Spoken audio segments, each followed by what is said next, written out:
arran d'això que comentava vostè ara mateix, de que se pot anar al seu despatx, o, bueno, sempre mos ho diu, que sempre mos demana que anem al seu despatx, que no vinguem així, que no anem a la premsa.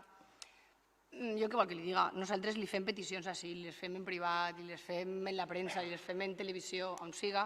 i després vostè fa el que fa, vull dir, soluciona algunes coses, altres hace oídos sordos,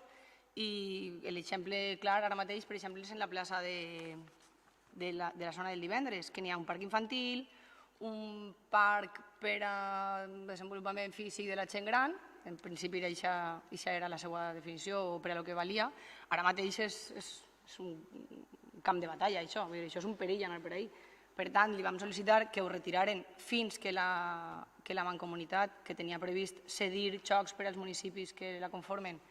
els cedirà els que ens tocaren a nosaltres i ja veuríem vostès on els ficaven. Però, clar, allò continua allí i continua perillós, són de ferro, hi ha cantons que són perillosos i allí anem els xiquets al final. Aquesta és una de les peticions que li faig, que tinga vostè a bé, ja que li ho diguem per activa i per passiva on faci falta, que ho tinguem vostès en compte i intento solucionar-ho. També hi ha 2 barres de metal al final d'aquesta plaça mateix, que eren un cartell de foment, i ara són 2 barres de metal que no valen per a res, i allí estan. No sé,